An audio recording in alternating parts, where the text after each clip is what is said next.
Welcome to the Cyber 24 podcast, the weekly pod dedicated to helping businesses and governmental leaders better understand the often intimidating topic of cybersecurity so you can make better decisions for your organization. My name is Marty Carpenter of 24/9, and I work in strategic communication, public affairs, and government relations. And on today's episode, a very special guest who joined us for a conversation a little bit earlier on, Mike Potter, the CEO and founder of Rewind. Mike provides cloud backups for SaaS applications that help businesses easily back up and restore their data. And this is our conversation with Mike, talking about not only a little background on Rewind, but also the cost and impact of data loss.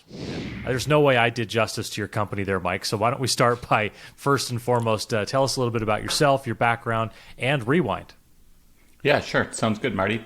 Great to be here.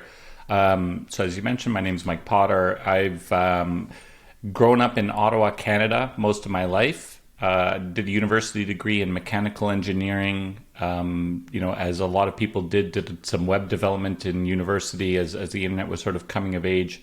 Worked at a couple of startups, spent some time at Adobe doing product marketing and product management, and left there to run my first startup about 10 years ago. Exited that to a company called MyEmma, that's an email marketing company in Nashville.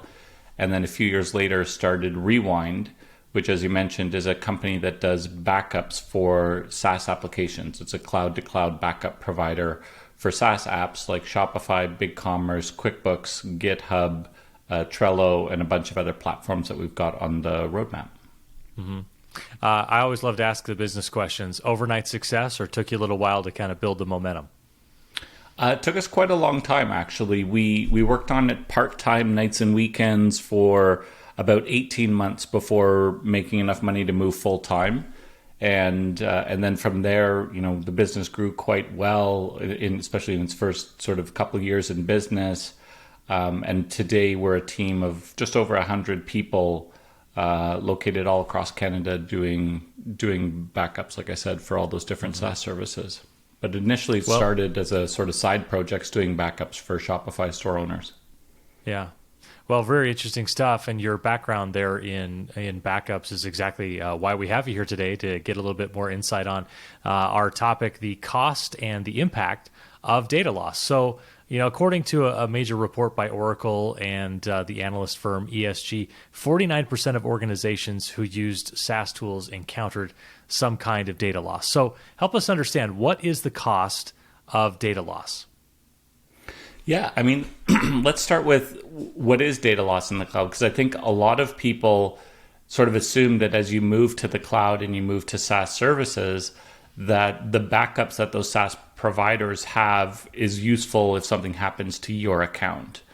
And that misconception is I'd say one of the biggest problems that we encounter in educating people around the need for SaaS backups. The backup that your SaaS provider has, and this is fairly common regardless of what platform you're using, is a backup for them. It is a backup of all of their data, so that if a meteorite hits their servers, or if a fire goes through their data center, or if something destructive happens, they can recover their data, which is in turn your data, the way it was before that problem happened. The way that backup for them is designed, though, it's an all or nothing proposition.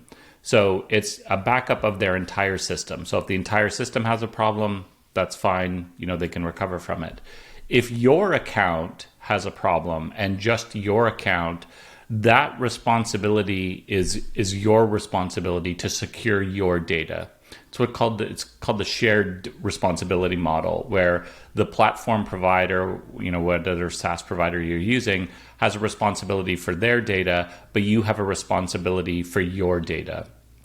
And that surprises a lot of people. Most people really don't recognize that they are responsible for their data, and they think that because it's in the cloud, because it's a SaaS service, that if they run into a problem, they can call that SaaS provider and have them recover the data if something happens to them. And that, unfortunately, is not the case. And how you get to that situation in terms of a problem on your account and not someone else's, is through CSV file imports, sometimes third-party applications that you're installing into your online store or into your online account. Other employees having access to your account causing problems, or contractors or developers that you're working with on your account, and just human error. I mean, people make mistakes all the time, and sometimes you make a mistake in your own account, and those are the types of things that'll affect just your SaaS account, just your online account, without affecting the entire system, and that's where you would need a backup of. Yeah, that sounds like that could be an expensive surprise to have if you don't understand sort of what your responsibility is there, or you don't have the proper backups in place. So, we talked a little bit about what data loss is, and sort of an element that people don't know about it. But to that question, what kind of costs can you look at as a company if you end up losing data? I mean, I presume it can go anywhere from very minor to catastrophic, but how do you sort of wrap your arms around that? I mean, it absolutely depends on, how popular your store is, right? And how many orders are you doing? I think all retailers can agree that, especially online, it's a hyper competitive environment, that if your store's loading or having some sort of problems, not loading and having some sort of problems, that it's going to be pretty quick for you to be losing those visitors. And if you've got a fairly popular store that's doing, thousands or tens of thousands of dollars of orders on an hourly basis, the costs add up pretty quickly, because those visitors will come to your site, they'll notice that there's a problem, they'll click the back button, and they'll find a site that's loading properly, that has the information that they're looking for. So, it depends on how quickly you can identify the problem, how many orders you're doing, and how popular your store is to really quantify the problem. But losing data can take you days, or in some cases weeks, to recover from, right? From the time you become aware of the problem to being able to put the data back. I mean, if you just think about how long it takes you to set up the store in the first place, and then dealing with the business that's now running in addition to this major catastrophe that you've got on your hands, it can quickly escalate into a very significant portion of revenue, not to mention the reputation hit that it would take for your business to have recognized some sort of cyber attack on it. Yeah, I can imagine, if you put yourself in the shoes of a business owner that does online commerce, that's an online store, something goes wrong, I can almost right now feel the anxiety that would just every tick of the clock, every second going by, just thinking lost money, and how that would build really quickly. Knowing that and thinking through that type of scenario, I don't know if I were in that position that I could ever feel fully comfortable or perfectly secure that I was protected against some kind of catastrophic element. 100% secure. But do most business owners in that type of space get comfortable with minimizing the risk as much as they can, and do most of them feel like they're ready to handle a breach? Yeah, I don't think they're ready to handle the breach, for sure. I'm not sure how many merchants will actually go through a proper disaster recovery plan and documenting that, testing it to make sure that whatever they have in place. There's a bunch of things that we tell merchants that they should do to try and reduce the risks that they become a victim of some sort of cyber attack, right? So using like a strong, unique password for your account and all your employee accounts who have access to your store, that's really important. You can use a password manager like 1Password or LastPass, but those passwords have to be unique. They have to be strong. They can't be guessable. They can't be something that you can remember. That's got to be your first line of defense. In addition to that, you can enable, on most platforms these days, you can enable what's called two-factor authentication. So it's an extra 6-digit code that you have to enter after you log in, that's generated generally by either sending a text message to your phone or potentially generated on an app that's on your phone. So in addition, if someone were to ever get your password, they would also need access to your phone, which is increasingly unlikely. Enabling two-factor authentication is a great way to make sure that people don't have access to your account, even if they somehow guess that really random password or have access to that random password. Minimizing the permissions that you give to your employees is really important as well, so that you can ensure that if somebody does get access to your account, that they can really only do damage in a certain section. So if you have an employee that you've given access to or a contractor that you've given access to your store to, and they don't need access to your customer order section, for instance, don't give them permissions to access customers and orders. Don't give them the ability to delete that information. Give them only access to what they need to do in order to do their job. That's really, really important. And then third-party apps, you want to make sure that you're vetting those third-party apps and making sure that before you're installing one that you're maybe calling the phone number that's associated to it, looking at the reviews that are online, picking the ones that have a lot of social proof that have been used. I think if you can do all of that and minimize your risk, it's going to help you sleep better at night. But you obviously also need a plan of what happens if disaster strikes. So if any of those sort of defense mechanisms go wrong, how are you going to react to it? Because like you mentioned a couple of minutes ago, right? If something's going wrong on your store, that's not the time to be creating the plan for what to do and how to recover, right? You're already in a panic. You mentioned like that feeling of anxiety that you're going to get of, trying to recover from this major disaster. You want to have that plan ahead of time. So if you do everything, that we talked about and trying to minimize the risk, at least you can then come up with, okay, what is the plan and how do we test it to make sure that if something does happen, we know exactly how we're going to react and we know what we can do to recover the data when that day does happen. Yeah, my background is in crisis communication, so I'm always interested in the impact on reputations. I've seen companies take big hits that impact them much longer than the actual loss of data. I wonder if you could just talk a little bit about how, protecting a company's reputation by making sure that you can have a minimal disruption in case something goes on, and what businesses, I know you've touched on it a bit, but what businesses can do to protect themselves, and even what individuals can do to protect themselves. I think the reputation risk, I often talk about reputation as being, very, very difficult to create and very easy to lose, right? And, creating that reputation of being a secure online store takes, in some cases years to develop, but it can quickly, be lost if something does happen to your data.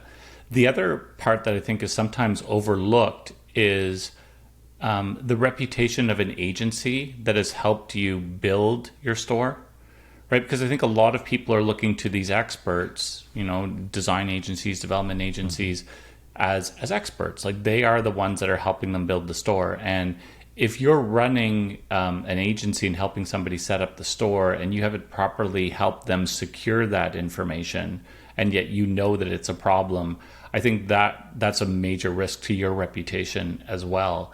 So you've got, a reputation risk, I think, in a lot of different areas. You've got it from the store perspective. You've got it from the designer or developer who's helping them build that store and implement that store. Potentially from the employee perspective as well. It can't help you if people know that you've been involved in a store that's that has had some sort of problems. That's not going to help you down the road as you start looking for work. So there's all sorts of reputation risks, I think, that you're right, that go along with these cyber attacks, and just trying to defend them as much as possible, I think, is the best way of trying to mitigate that, right?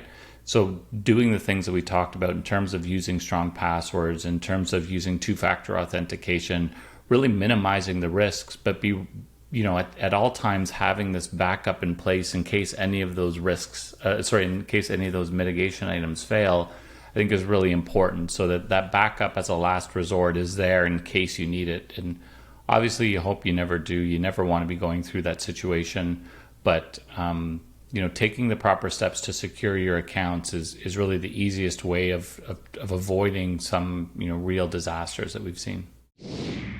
All right, time to take a quick break, but first a reminder, the Cyber 24 is presented each week by our friends at Valcom. Valcom is a Utah-based IT solutions and services provider with a drive for getting IT right, from ironclad security to computing and beyond. Valcom's 35-plus years means they have the experience and the expertise to help your business from the desktop to the data center. Check them out at VLCM.com. Back with more on the Cyber 24 podcast presented by Valcom right after this. Allowing your employees to bring their own devices is a lot like allowing them to bring a security time bomb into work. So, how do you take the burden of onboarding so many new devices off your IT department without sacrificing security or policy enforcement? Look no further than Aruba ClearPass. ClearPass allows you to safely connect business and personal devices to your network in compliance with your security policies. It also allows you to access devices based on users' roles, device type, and cybersecurity posture. At Valcom, they're all about saving you time while still protecting your privacy. Dismantle your time bombs at vlcmtech.com/clearpass. That's vlcmtech.com/clearpass. The demand has never been greater for business owners and IT professionals to invest in intelligent security camera systems. At the intersection of physical security and cybersecurity, an increasing number of organizations struggle to take a proactive approach to surveillance. Verkada's all-in-one physical security platform makes this decision easy with features like plug-and-play installation, centralized management, secure remote access to cameras, and smart features and alerts. Smarter security starts with Verkada. Learn more at vlcmtech.com/Verkada. That's vlcmtech.com/VERKADA.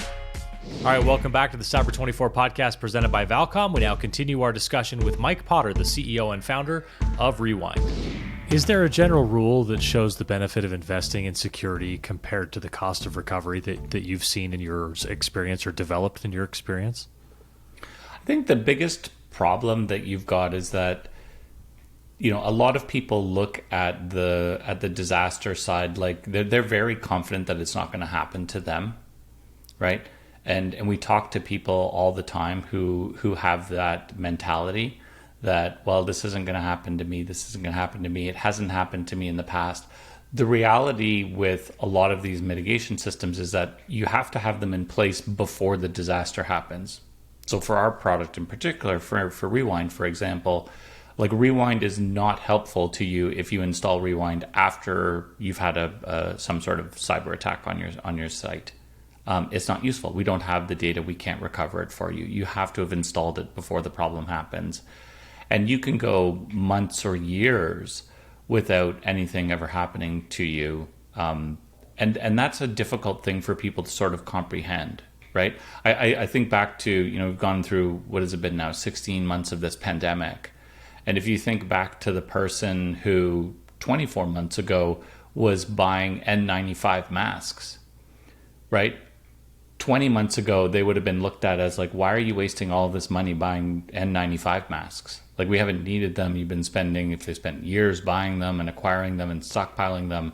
And then 2 months later, they're looked at like a national hero because they've stockpiled all of these masks because all of a sudden they're needed.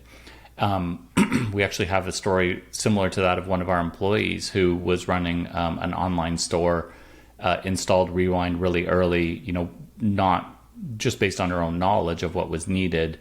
And then a couple of weeks later, they had a major problem. And she said, oh, well, you know, good news. I actually installed Rewind a couple of weeks ago and looked like a hero, you know, to the CEO of the company because she had proactively identified that as a risk and then was able to mitigate it when it happened.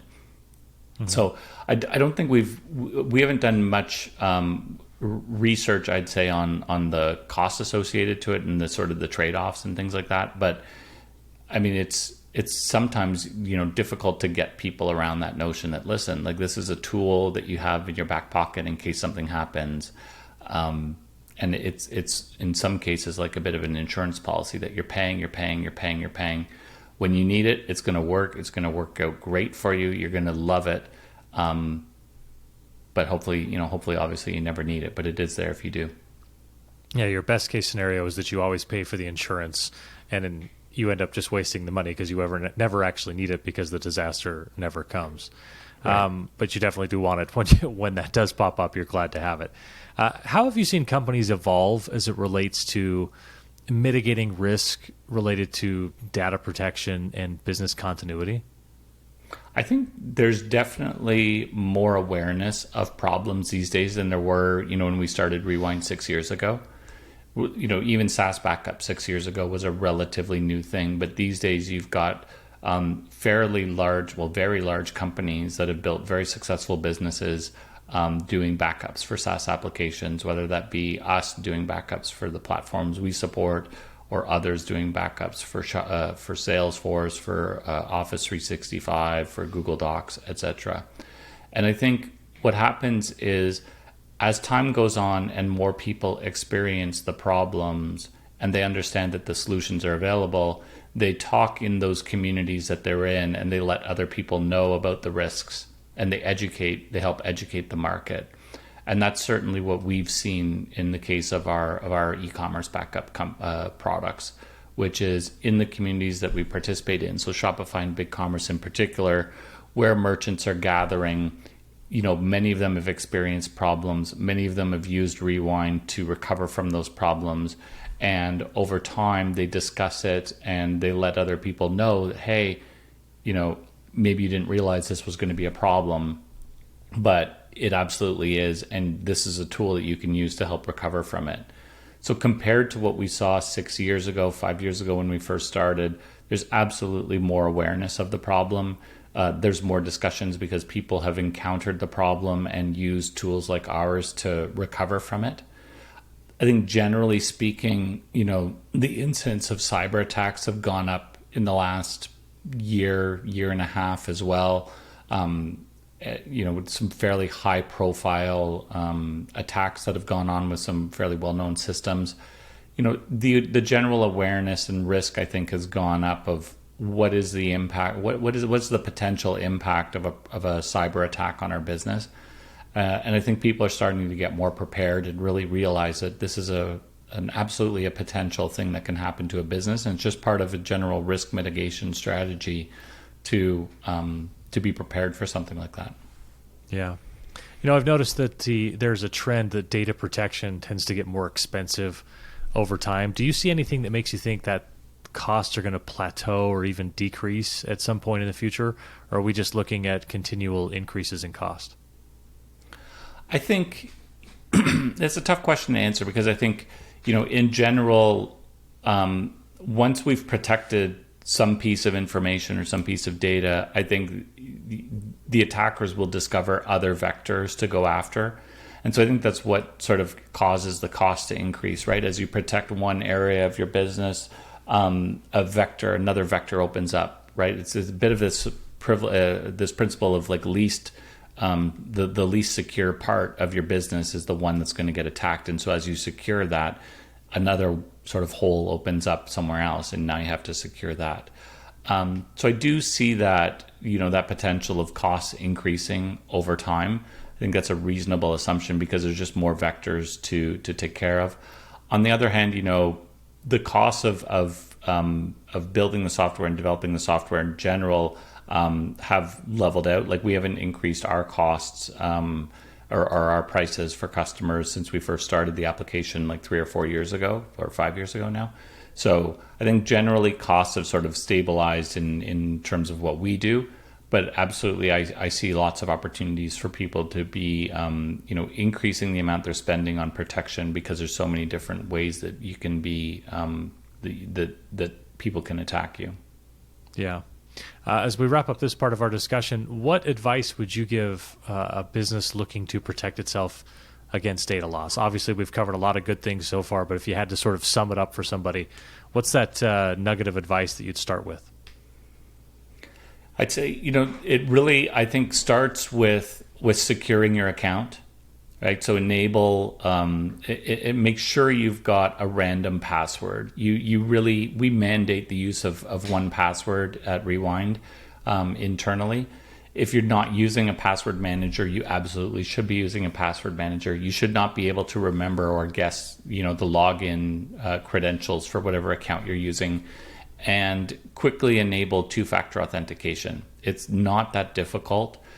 Most of them support SMS two-factor authentication, meaning they'll just send you a text message with 6-digit code that you have to enter when you go to log in. I would say that is probably the easiest thing you can do to try and secure your account. Obviously, like we mentioned, you want to be really careful about third-party apps that you're investigating, and you'll need a tool like Rewind or some sort of backup just in case. But the quickest, I think, easiest win is use a very secure random password for your login. I'm not sure that a lot of people know this, but when those passwords get compromised, they're quickly up on the internet, and there are automated tools and scripts that are going out to people to test those logins on a bunch of different sites. So if you've used the same password for your e-commerce store as you have for some other account, and that other account gets compromised, you can be very, very sure that somebody's going to take that same login, password, username combination, email address, password combination, and try and log into, an e-commerce store with it. It's absolutely going to happen.